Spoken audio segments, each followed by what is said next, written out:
அமித்ஷா வந்து அம்பேத்கர் பற்றி பேசினது சர்ச்சையாக இருக்குது, தொடர்ந்து எதிர்ப்பு. ஒரு மக்கள் பிரச்சனை அது பேசப்படும் போது உன்னை பயன்படுத்தி திசை திருப்புறது தான். இதே ஐயா கருணாநிதி அவர்களும் பேசியிருக்காங்க. அம்பேத்கரை பற்றி பேசி தன்னலவாதிகள் அரசியல் செய்கிறாங்கன்னு பேசியிருக்காங்க. அதை இன்னைக்கு அமித்ஷா வேற இடத்துல இருந்து பேசுறாரு. அவங்களுக்கு இப்போ நமக்கு ஒரே ஒரு கேள்விதான், அது கடவுளை பற்றி பேசினாலும் சொர்க்கத்துக்கு போகலான்றாரு. ஒரே கேள்விதான், உயிரோடு இருக்கவனுக்கு சோறு போடாத கடவுள் செத்த பிறகு சொர்க்கம் தரும்னு நான் எப்படி நம்புறது? எங்கள் தாத்தா ஜீவானந்தம் சொல்றார், அழகும் நிறைவும் கொண்ட ஒரு வாழ்க்கை இருக்குது, அந்த வாழ்க்கையை இந்த பூமியில் என் மக்களுக்கு கொடுக்க நான் பாடுபடுறேன். சொர்க்கத்தில் போய் தேடக்கூடாது, நல்ல வாழ்க்கை சொர்க்கத்தில் இருக்குன்னு. இருக்கிற இந்த பூமியில் மக்களுக்கு சொர்க்கத்தில் நீங்கள் என்னென்னலாம் கிடைக்குதுன்னு சொல்லி வைக்கிறீங்களோ அந்த வாழ்க்கையை இங்கே கொடுக்கறதுக்கு போராடணும். அப்படி போராடல ஒரு பெருமகன் தான் அண்ணல் அம்பேத்கர் அவர்கள். அவர் பேரை சொல்லி இது கிடைக்காதுன்னா, நீங்கள் கூட தான் உங்கள் கடவுள் பேரை சொன்னீங்க, அயோத்தியில் நின்னீங்க.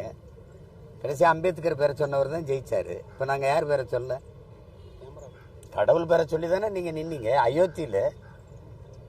அவர் அம்பேத்கர் பேரை சொன்னவர் வென்றுட்டார். இப்போ யார் வலிமையானவர்? இப்போ நாங்கள் யார் பேரை சொல்ல? பிரச்சனை மக்களினுடைய பிரச்சனை. அதை பேசாமல் இன்னைக்கு தத்தளிச்சுக்கிட்டு இருக்கு தமிழ்நாடு. பாதிப்புக்கு ஆளாயிருக்குன்னு கூட நீங்கள் காட்ட விடுறதில்ல, காட்டவும் நீங்கள் செய்கிறதில்ல. தென் மாவட்டங்கள் முழுக்க போச்சு, தூத்துக்குடி, திருநெல்வேலி எல்லாம். வட மாவட்டங்களில் எந்த பகுதியும் இல்லை. திண்டிவனமோ நாமக்கல்லோ இது திருவண்ணாமலையோ கடலூரோ எங்கே இருக்குது எல்லாமே. அதை காட்டினா கூட மற்ற தொண்டு நிறுவனங்கள் போய் தன்னார்வலர் போய் செய்வாங்க. எல்லாரையும் பாட்டன் முப்பாட்டன் சொல்கிறேன். நீங்கள் இன்னைக்கு கோவையில் போய் பாஷா அப்பான்னு சொல்லி பேசியிருக்கீங்க, அது சர்ச்சையாக இருக்கிற மாதிரி. அப்பான்னு தானே கூப்பிடுவேன், இப்போ அப்பான்னு தானே கூப்பிடணும். பாஷாவுக்கு ஒரு அப்பா இருப்பார்ல, அவரை தாத்தான்னு கூப்பிடுவேன். இவரை நான் அப்போ அறிமுகமான சிறையில் 50 நாள் அவரோட இருந்த காலத்துலேருந்து அப்பான்னு தான் கூப்பிடுவேன். ஏன்னா சித்திக்கு என்னோட தம்பி, நான் அப்பான்னு தான் கூப்பிடுவேன், அதனால அப்பான்னு. அதில் என்ன சர்ச்சை இருக்குது? அப்பாவை அப்பான்னு கூப்பிடுறது. 85 வயசு அப்பாவுக்கு அப்பான்னு தான் கூப்பிடுவேன். அந்த ஊர்வலத்துக்கு அனுமதி தந்திருக்க கூடாது. இப்போ ஒரு கேள்வியை நான் உங்கள் எல்லாத்தையும் கேட்குறேன், நீங்கள் எல்லாரும் மனச்சான்றோட சொல்லுங்கள். அப்பா பாஷா அவர்களுடைய உடலை எடுத்துக்கிட்டு போகணும். எப்படி எடுத்துகிட்டு போகிறது? வண்டியில் வச்சுட்டு வண்டியை மட்டும் தனியாக அனுப்ப முடியாதுல்ல. உறவுகள் இருப்பாங்க, உடன் பிறந்தவங்க இருப்பாங்க, அவர் மேலே நம்பிக்கை வச்ச அன்பு வச்ச ஒரு கூட்டம் இருக்குது, மக்கள் கூட்டம். பின்தொடர்ந்து தானே செல்லும். இல்லை அப்படியே இல்லை உளங்குருதியில் வச்சு இல்லை தனி வானூர்தியில் வச்சு அப்படியே கொண்டு அடக்கம் பண்ணுற இடத்துல இறக்கணுமா? எப்படி சொல்கிறீங்க? தெருவழியை தானே எடுத்துகிட்டு போகணும். அப்புறம் அதை எப்படி அனுமதி கொடுக்காம எப்படி பண்ணுவீங்க? எப்படி எடுத்துகிட்டு போகிறது? உடலை அடக்கம் செய்கிற இடத்துக்கு எப்படி எடுத்துகிட்டு போகிறது சொல்லுங்கள். நீங்கள் யாராவது சொல்லுங்கள், எப்படி எடுத்துகிட்டு போகிறது? நீங்கள் ஆர்எஸ்எஸ் பேர் இன்னைக்கு அனுமதி கொடுத்தது இஸ்லாமிய அமைப்புகளை எடுத்து போகிறாங்களா சொல்லுங்கள், யாராவது சொல்லுங்கள். விநாயகர் சதுர்த்தி பிள்ளையார் ஊர்வலத்துக்கு ஒவ்வொரு தடவையும் அனுமதி கொடுக்கத்தான் செய்து இந்த அரசுகள். யார் பேசுகிறா? இறந்தவர் உடலை எப்படி எடுத்துட்டு போறது அடக்கம் செய்யற இடத்துக்கு மட்டும் சொல்லுங்க. சார், அவங்களோட கமெண்ட் என்னன்னா, எடுத்துட்டு போறது பிரச்சனை இல்லை, அது உரிய மரியாதை தரணும். ஆனா அதுக்கு பின்னாடி 100, 200, 1000 பேர் போறது கண்டிக்கத்தக்கதுங்கிற மாதிரி தான் சொல்றாங்க. பிள்ளையார தனியா கொண்டு போக வேண்டியதுன்னா பின்னாடி எதுக்கு அவ்வளவு பேர் போறீங்க? ஏன் போறீங்க? பாஷா ஒரு குற்ற வழக்கில் ஈடுபட்டாரு, குண்டு வெடிப்புக்கு அவருக்கு சம்மந்தம் இருக்கு, சரி, அதை யாரும் நியாயப்படுத்தலையே. நான் ஒரு கேள்வி கேட்கிறேன். பல்லாயிரக்கணக்கான மக்களை, கர்ப்பிணி பெண்ணை வயிறு கீறி அந்த பிஞ்சு குழந்தையை நெருப்பில் வீசி கொன்னது இருக்கா இல்லையா? குஜராத்தில் பல்லாயிரக்கணக்கான மக்களை கொன்னது இருக்கா இல்லையா? கொன்னதற்கு அப்போது அந்த நாட்டின் முதலமைச்சர், அந்த மாநில முதலமைச்சருக்கும் அப்போது உள்துறை அமைச்சராக இருந்த ஐயா அமித்ஷாவுக்கும் தெரியவே தெரியாதா? நீதிமன்றம் சொல்லலாம், 2 பேருக்கும் தெரியாமலே அந்த கலவரம் நடந்துருச்சா? பல்லாயிரக்கணக்கான மக்கள் கொல்லப்பட்டது உண்மையா இல்லையா? அதை மட்டும் சொல்லுங்க, நீங்க சொல்லுங்க, உண்மையா இல்லையா? அப்ப இத்தனை ஆயிரம் மக்களை கொன்றவர் இந்த நாட்டின் மிகப்பெரிய பதவியில் இருக்கலாம், புனிதராயிரலாம், தலைவராயிரலாம், போற்றி புகழ்கிற கொண்டாடுகிற இடத்துக்கு போயிடலாம். அதையும் பேசுங்க, அதையும் குற்றம் பேசுங்க. இப்ப எங்க தலைவரை நீங்க எப்படி சொல்றீங்க? பயங்கரவாதி, தீவிரவாதி, கொலைகாரன், பிரிவினைவாதி தானே பேசுறீங்க. 2 லட்சம் ராணுவ வீரர்களை அனுப்பி 26,000 மக்களை கொண்டு குவிச்ச ஒரு நாட்டின் தலைவரை பத்தி நீங்க பேச மாட்டேங்கிறீங்க. அந்த செயலையும் பேசுங்க, அதையும் பேசுங்க. சிங்கள ராணுவம் செஞ்சதை விட இந்திய ராணுவம் எங்க அக்கா தங்கச்சியில வன்புணர்வு செஞ்சு கொலை செஞ்சதையும் பேசுங்க, அதையும் பேசுங்க. அப்புறம் ஒரு தரப்புல மட்டும் நீங்க பேசிட்டே போறது எப்படி? மணிப்பூர்ல 2 பெண்களை நிர்வாணப்படுத்தி நடக்க விட்டு போய் பல பேர் கூட்டு வன்புணர்வு செய்து உயிரோட சித்தி வச்சு கொளுத்துனது இருக்கா இல்லையா? வன்முறை எந்த வடிவத்தில் யார் வடிவத்தில் வந்தாலும் எதிர்க்கணும். ஒரு தரப்பினரை மட்டும் எதிர்க்கிறது, இஸ்லாமியர்களை எதிர்த்து பேசுறதை தவிர வேற ஏதாவது அரசியல் கொள்கை RSS பிஜேபிக்கு இருக்குன்னு சொல்லு இருக்கா? இதை பேசணும். அவர் இறந்துட்டார், அவ்வளவு முடிஞ்சு போச்சு. அதை அடக்கம் பண்றது அதுதான். அதுக்கு அந்த ஒரு மரியாதை நிமித்தமா ஒரு சவ அடக்கத்தில் போய் உடல் அடக்கத்தில் பங்கேற்கிறது மனித மாண்பு. அது குறிப்பாக தமிழ் பேரினத்தினுடைய மாண்பு. எங்களுடைய வேதமே சொல்லுது, இன்னார் செய்தாரே ஒருத்தர் அவர் நான் நன்னயம் செய்து விடலுங்குது. இந்த உலகம்பரா தானே சொல்லுது. பகைவனுக்கும் அருள்வாய் நன்னெஞ்சேங்குது. அண்டை அயலானுக்கும் அன்பு காட்டுங்கிறாரு நபிகள் நாயகம். பக்கத்து வீட்டுக்காரன் பசியோடு இருக்கும்போது சாப்பிடாதறான்றாரு. பக்கத்தில் இருப்பவன் துன்பத்தை பொறுக்க இயலாதவன் புண்ணியவான்கிறான். பாரதி புண்ணியவான்கிறான். இப்ப நீ என்ன, எந்த கோட்பாடும் கிடையாது. மக்களை பற்றி சிந்திக்கிறதோ மக்கள் நலன் சார்ந்த திட்டங்கள் சட்டங்களை கொண்டு வரதோ ஒன்றும் கிடையாது. இஸ்லாமின் எதுக்கணும், எங்கேயாவது கோயில் அதில் பள்ளிவாசல்ல அதுக்கு போய் தேடுறது. இந்த மசூதி எப்போ கட்டப்பட்டது, இதுக்கு முன்னாடி அதுக்குள்ள கோயில் இருந்ததுன்னு சொல்லு. இதுவா பிரச்சனை? கோயிலை விட்டு வெளியிலே வர்றதில்லை. என் குடிசைக்கு வா, எப்போ வர போறீங்க நீங்க? சாமியை விட்டு பூமியை பேச என்னைக்கு வர போறீங்க?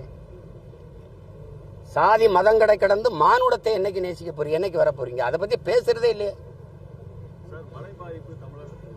அதை பேசுங்க. இப்ப இவ்வளவு நேரம் பேசுறது இதான் பாக்குறீங்கல்ல. இப்போ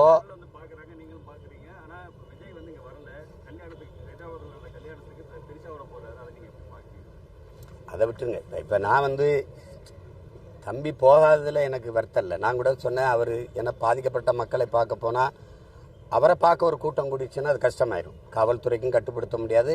பாதிப்புக்கான மக்களை போய் பார்த்து ஆறுதல் சொன்னதான் அந்த நிகழ்வு அமையாது. அதனால அதை நான் வருத்தப்படல. ஆனால் அது ஒரு சடங்குன்னு சொல்கிறாருல, அது தவறான வார்த்தை. அப்படி சொல்லக்கூடாது. நான்லாம் 1.5 மாதம் 2 மாதம் நின்று மக்களோட மக்களாக நாங்கள் வேலை செஞ்சுருக்கோம். அப்போ நீங்கள் தூத்துக்குடியில் ஏன் பார்த்தீங்க? நீங்கள் சாராயம் குடிச்சு செத்தவன் வீட்டுக்கு போய் ஏன் பார்த்தீங்க? அதெல்லாம் சடங்குன்னு சொல்கிறதா? இது ஒரு கடமை, ஒரு சமூக பொறுப்பு. அரசு அதிகாரத்தில் இருக்கிறவங்க அவங்க இப்போ ஒரு வயலில் நடக்கும்போது சாலையை போட்டு போகிறது, சிவப்பு கம்பளை விரித்து போகிறது, அதெல்லாம் விமர்சிக்கலாம். ஆனால் போய் பார்க்குறதே தவறுன்னு சொல்லக்கூடாது. பாதிக்கப்பட்ட மக்களை போய் பார்க்குறது ஒரு சடங்கு அப்படின்னு சொல்லக்கூடாது. அந்த வார்த்தை தப்பு. அது ஏன் பயன்படுத்தினாருன்னு எனக்கு தெரியல. ஒரே நாடு ஒரே தேர்தலுக்கு ADMK ஆதரவு தெரிவிச்சிருக்கு. அது அவர்கிட்ட தான் கேட்கணும். ஒரே நாடு ஒரே தேர்தலுங்கிறத முதல்ல கொண்டு வந்தது காங்கிரஸ். அந்தப்போ ஆதரித்து பேசுனது ஐயா கருணாநிதி அவர்கள் 1975 நினைக்கிறேன். பேசுகிற குரல் வழி இருக்குது. நீங்கள்லாம் கூட நெஞ்சுக்கு நீதியில் எழுத்தில் இருக்குது. குரல் ஒளியிலே ஐயா பேசுனது இருக்குது. அவருடைய பிறந்த நாளில் பேசுனதுக்கு அம்மையார் இந்திரா காந்தி அவர்கள் பாராளுமன்றத்திற்கும் சட்டமன்றத்துக்கும் தேர்தல் வருவதால் செலவு மிச்சப்படுத்தப்படும் என்று நாங்கள் பொதுக்குழுவிலே கூடி தீர்மானம் அப்படிலாம் பேசியிருக்கிறது. என்ன யார் என்னுக்கு அனுப்பணும்? நான் அனுப்புகிறேன். எல்லாத்தையும் வரவேற்றுட்டு இன்னைக்கு நாடு மக்களும் எதிர்க்கிறாங்கன்னு அதனால ஜனநாயகத்தன்மை பன்முகத்தன்மை சிதைஞ்சு போயிருங்கிறீங்க. ஒரே நாடு ஒரே தேர்தல்ங்கிறது ஏற்கிறது மாதிரி ஒரு துரோகம் ஏதாவது இருக்கா? உங்க எல்லாரையும் கேட்குறேன், உங்க மனச்சான்று, இந்தியா ஒரே நாடா? பல நாடுகளின் ஒன்றியம். 28 நாடு, 8 ஒன்றிய பிரதேசங்கள், யூனியன் டெரிட்டரி, யூனியன் பிரதேசம். இது எப்படி நீங்க ஒரே நாடுங்கிறீங்க? என்னுடைய மொழி, என்னுடைய கலை கலாச்சாரம், என்னுடைய பண்பாடு, என்னுடைய வழிபாடு எல்லாமே வேற. என்னுடைய உணவு பழக்க வழக்கம், உடை எல்லாமே வேற.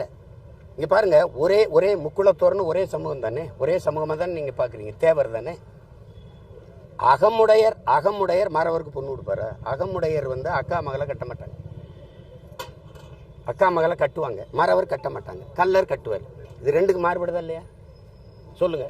நீங்க மறவரில் எங்களுக்கு தாய் வழிய கிளை, அதனால சொந்த ரத்தம் ஆயிருது. அக்கா மகளை கல்யாணம் பண்ண மாட்டான்.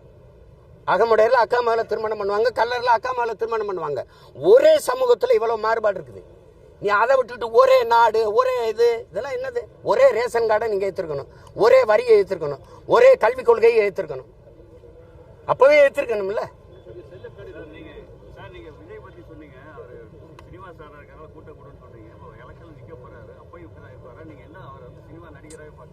அதை விடுங்க. ஏன் நீங்க அவரை விடுங்க தம்பி, போய் அதே பேசிட்டு வேண்டியதில்லை. சமாதானத்தை பத்தி பேசின உதயநிதி வீட்டிலேயே பிராமண பூஜை பண்ணிருக்காங்க. பிராமண தோஷம்னு சொல்லி பண்ணிக்கிறாங்க. ஸ்ரீரங்கம் ரங்கராஜன் திருச்சியில் கைது பண்ணிருக்காங்க. அது ஒரு கொடுஞ்செயல். நீங்க செஞ்சிட்டீங்க, பாத பூஜை செஞ்சுட்டு போங்க. அதை நான் இந்த மாதிரி நேர்காணலில் சொன்னதுக்கு அப்புறம் தான் அவரை உடனடியாக வழக்கு போட்டு உள்ள தள்ளிட்டீங்க. நீங்க தவறு செய்வீங்க, அதை வெளிப்படுத்தினா அவரை தூக்கி உள்ள வைப்பீங்கன்னா இது எந்த மாதிரியான ஜனநாயக அமைப்புன்னு நீங்க பாருங்க. சனாதனத்தை எதிர்க்கிறதுங்கிறது வெற்று வார்த்தையா இவங்க பயன்படுத்துறாங்க. ஒரு சன பிறப்பின் அடிப்படையில் ஒருத்தருக்கு பிறப்பாலேயே ஒருத்தருக்கு உயர் பதவி கிடைச்சிருங்கிற கோட்பாடு தான் சனாதனம். இவ்வளவு ஒரு நாட்டுக்குள்ள இல்லாத துணை முதல்வர் உங்க வீட்டுக்குள்ளே இருக்கிறாருங்கிறது திறந்துச்சு. இப்ப ஒவ்வொரு சமூகத்துக்கும் எடுத்துக்கிறீங்க, நீங்க எடுத்துக்கிறீங்க. இப்ப நான் ஒரு எளிதா புரியுற மாதிரி ஒன்று சொல்றேன். இப்ப நான் நாடாரு, நான் ஒரு கோனாருன்னு வச்சுக்கிறேங்க. நான் கோனாருக்கு நாட்டில் 2 அமைச்சர் தான். ஆனா உங்க வீட்டிலே 2 அமைச்சர், அது முதன்மையான அமைச்சர்கள், முதலமைச்சர், துணை முதலமைச்சர் 2ஐயும் நீங்க வச்சுக்கிறீங்க. இது எந்த மாதிரியான சமூக நீதி? இந்த கேள்வி யாருமே கேட்கக்கூடாதுங்கிறது தான் சனாதனம். இது உங்களுக்கு நீங்க தவறு பண்ணுவீங்க, அதையும் நாங்க கேட்கக்கூடாது. அவர் என்ன சொன்னாருன்னு இந்த மாதிரி செஞ்சிருக்காங்கிறத ஒருத்தருக்கு அழைச்சு அந்த போய் செஞ்சவர்கிட்ட நிரூபிச்சுட்டாரு. அவ்வளவுதானே. அவர் எதுக்கு உள்ளதில் நீங்க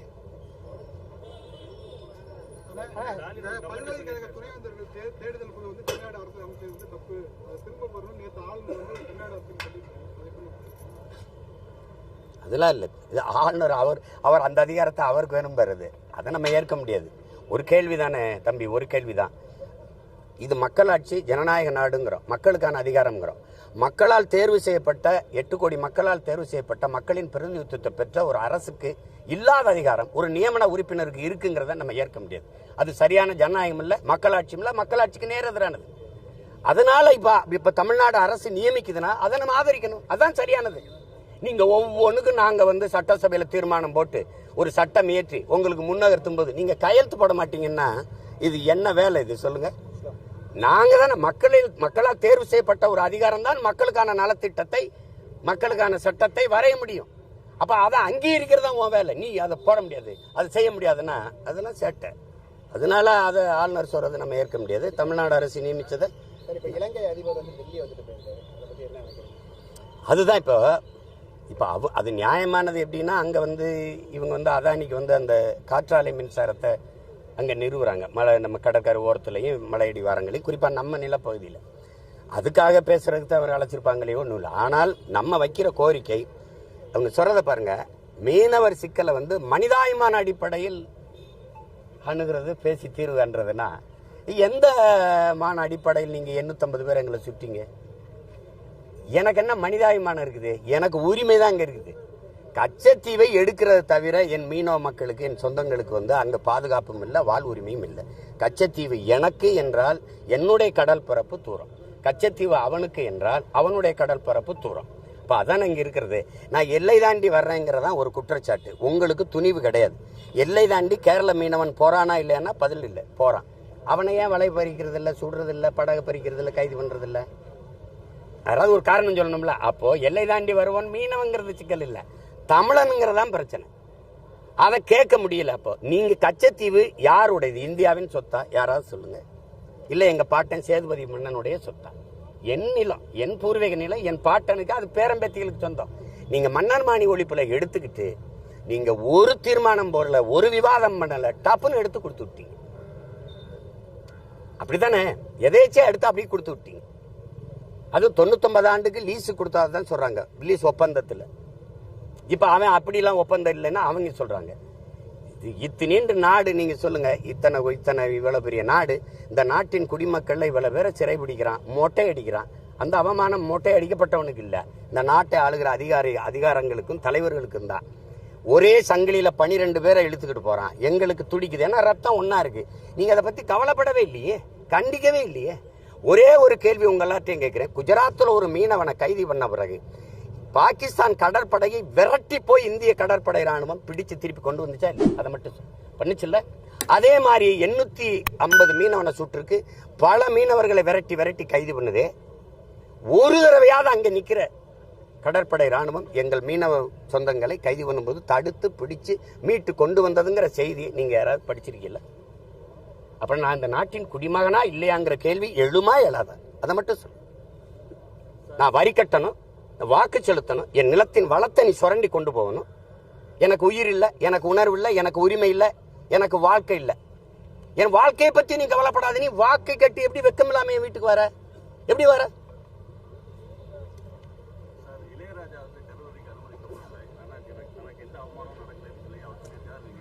அது எங்க அப்பாவுடைய மாண்பு, அவருடைய பண்பு. ஆனால் பார்த்துக்கிட்டு இருக்க பிள்ளைகளுக்குன்னு ஒன்று இருக்குது. இது எத்தனை நூற்றாண்டுகளுக்கு சாய்க்கிறதுன்னு ஒன்று இருக்குது. கோயில் ஒரு பொதுவாக இப்படி ஒரு கேள்வி கேட்போம், கோயில் கட்டினவே யார்? அது எங்க பாட்டன் குலசேகர பாண்டியன். கோயிலுக்கு உள்ள இருக்கிற தெய்வமா இருக்குல்ல, அந்த ஆண்டாள், அது யாரு? அவ என்ன பாடு? திருப்பாவையும் நாச்சியார் திருமொழியும் பாடினவ. எதுல பாடின? இந்த மொழியில. அவ யாரு? தமிழ் குலமகள், தமிழ் மூதாதை, அப்படிதானே? கட்டினது எங்க பாட்டேன். மீனாட்சி அம்மன் கோயிலும் சரி, இதையும் சரி, கட்டினவே எங்க பாட்டேன். கோயில் கட்டினவே எங்காலு, கோயில் கட்டப்பட்டது எங்காலுக்கு. இளையராஜாங்கிற எங்க அப்பனுக்கு இல்லாதது பாண்டியனுக்கு அவருக்கும் தொடர்பு இருக்கு. உங்களுக்கு என்ன இருக்கு உள்ள இருந்துட்டு நீ வராதுங்கிறதுக்கு?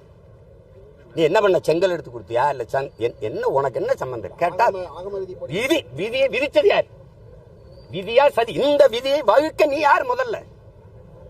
இது யார்? இந்த ஆகம விதிங்கிறதை விதிச்சது யார்? இதுக்கு வரையறை செய்யறதுக்கான உரிமை யார்? இல்ல அம்பேத்கர் எல்லாரும் உட்கார்ந்து வகுத்த அரசியல் சாசனம் அது?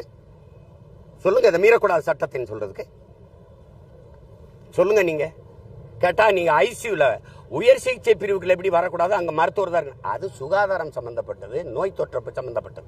கருவறைக்குள்ள நான் வர்றதுக்கு என்ன உனக்கு பிரச்சனை?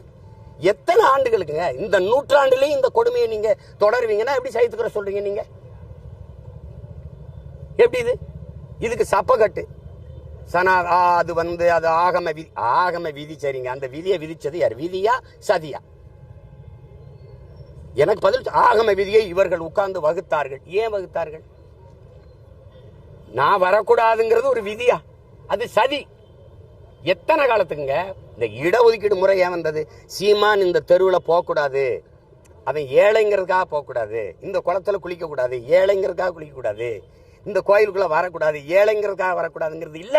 நான் தாழ்ந்த சாதி, இழி சாதி, இழி மகன், தீண்டத்தகாதவங்கிறனால தான் என்ன இந்த தெருவில் நடக்கூடாது என்ன, இந்த குளத்துல குளிக்காத என்ன, இந்த கோயிலுக்குள்ள வராத என்ன? அதுக்கு எதிராக எதன் அடிப்படையில் எந்த சாதியை வைத்து என்னைய கல்வி, வேலை வாய்ப்பு, அரசியல் அதிகாரத்தை மறுத்தியோ அதே அடிப்படையில் குர்ஆன் போராடி பெற்றதான் இந்த வகுப்பாரி பிரதிநிதித்துவம், இந்த ரிசர்வேஷன் கோட்டா. அது விளங்குது இல்ல? அப்படி இருக்கும்போது நீ அதே இதை இன்னைக்கும் தொடர்ந்து இதுக்குள்ள வராது அப்படின்னா ஏதாவது சொல்லுங்க. நீங்க இது வீடு நான் கஷ்டப்பட்டு கட்டினது ஏதாவது சொல்லு. இந்த நூற்றாண்டுலையும் இவ்வளவு கல்வியறி பெற்று நாங்க வந்துகிட்டு இருக்கும்போது எங்களை நாங்க உலகம் தழுவி நினைச்ச ஒரு கூட்டத்தை உள்ள வராதரானா எவ்வளவு வெறி வரும்? சரி, அந்த உள்ள இருக்கிற ஆண்டாள் சிலையை செய்தது நீங்களா? தூக்கி கொண்டு வச்சது யாரு? நீ பள்ளக்களை தூக்கி கொண்டு இறக்குனது நீங்க. அப்ப எப்படி அப்ப தொடும்போதெல்லாம் தீட்டா இல்லையா? அந்த கற்ப கிரகத்தை கட்டினவை நீங்களா நாங்களா? யாராவது சொல்லுங்களேன், யார் கட்டினது சொல்லுங்க. அப்ப கட்டும் போது வராத தீட்டு, அந்த சிலையை நான் செய்யும் போது வராத தீட்டு, தூக்கி கொண்டு வைக்கும் போது வராத தீட்டு, இப்ப கிட்ட வந்து கும்பிட்டா வந்துரும்னா எப்படி? இளையராஜாங்கிறவன் ஒரு எலும்பு நரம்பு ரத்தம் சதை இருக்கிற மனுஷன் நினைக்காத. அவன் ஈசை இறைவன். நீ எத்தனையோ அவதாரம் சொல்றீல, அதுல அவன் ஒரு அவதாரம். இசைக்கென்று பிறந்த அவதாரம் எங்க அப்பன். நீ அவனை எப்படி நீ இழிவுபடுத்துவ? நீ தகுதி பார்த்து எங்க அப்பாவுக்கு ராஜ்யசபா கொடுத்தீங்களா? தலித்துன்னு கொடுத்தேங்கிற நீ. நான் எவ்வளவு உயரத்திற்கு வந்து உலக புகழ் பெற்ற ஒரு கலைஞனே நீ தாழ்த்தப்பட்டவனை தான் பாக்குற. அப்ப நீ என் மேல சுமத்தப்பட்ட தீண்டாமை, இந்த சாதி இழிவு இன்னும் போகல. பிரசிடென்ட் ஆஃப் இந்தியாவே கோயிலுக்கு வெளியில் நிறுத்தணும் தான் நீ பூரி ஜெகநாதர் கோயில்ல. பிரசிடென்ட் ஆஃப் இந்தியா அம்மா திரௌபதி முர்முவே வெளியில் நிறுத்தணும், கட்டையை கட்டி வெளியில் நிறுத்தணுங்க தான் நீங்க. அத்வானி ஐயா மோடி நாற்காலி விட்டு உட்காரும் போது இப்படி திரௌபதி முர்மு கை கட்டி நிக்க வச்சவங்க தானே. ஆனா எந்திரிச்சு பாரத மாதாக்கு ஜெயின்னு போட்டவங்க தானே நீங்க. எங்க இருக்கு பாரத மாதாக்கு ஜெய்? பாரத மாதா நிக்கிறாள், நீங்க உட்கார்ந்துருக்கீங்களே. அப்புறம் நாட்டின் முதல் குடிமகன் மேலேயே மகள் மேலே திணிக்கப்படுகிற தீண்டாமை, அவளுக்கு அந்த நிலைமையில சாதாரண குடிமக்கள் எங்களுக்கு என்ன நிலைமை? அப்போ ஆகம விதி இருக்கட்டும், அந்த விதியை வகுத்த ஆள் யாரு? அவரோட பேசிக்கிடுவோம். நீங்க விளக்கிருங்க, இங்க வாப்பா அப்படின்னு நம்ம பேசுவோம், அவரோட பேசுவோம்.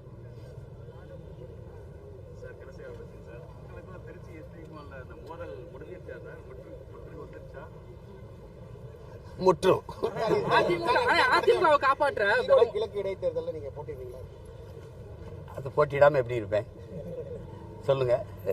அதிமுகவை காப்பாற்றணும்னா மீண்டும் வந்து பிஜேபியோட கூட்டணி வைக்கணும் அப்படின்னு தினகரன் பேசியிருக்காரு. அப்படிதான் காப்பாற்ற முடியுமா அதிமுகவை? அது அதிமுக பத்தி இவரே நீங்க தனி வீடு கட்டி போயிட்டிய. அந்த வீட்டில் வந்து நீங்கள் மழை ஒழுகாமல் இருக்கணும்னா வெள்ளை அடிக்கும், இதெல்லாம் இதுக்கு அவர் வீடு, அதை அவர் பார்த்துப்பாரு. நீங்கள் உங்கள் கட்சியின் முடிவு என்னன்னு சொல்லுங்கள், அவ்வளோதானே. அதில் நமக்கு அவசியம் இல்லை. அது அவங்க இது பழைய பங்காளிகள் சட்ட பிரச்சனை. நாங்கள் போட்டிடுறோம். தனித்தா இல்ல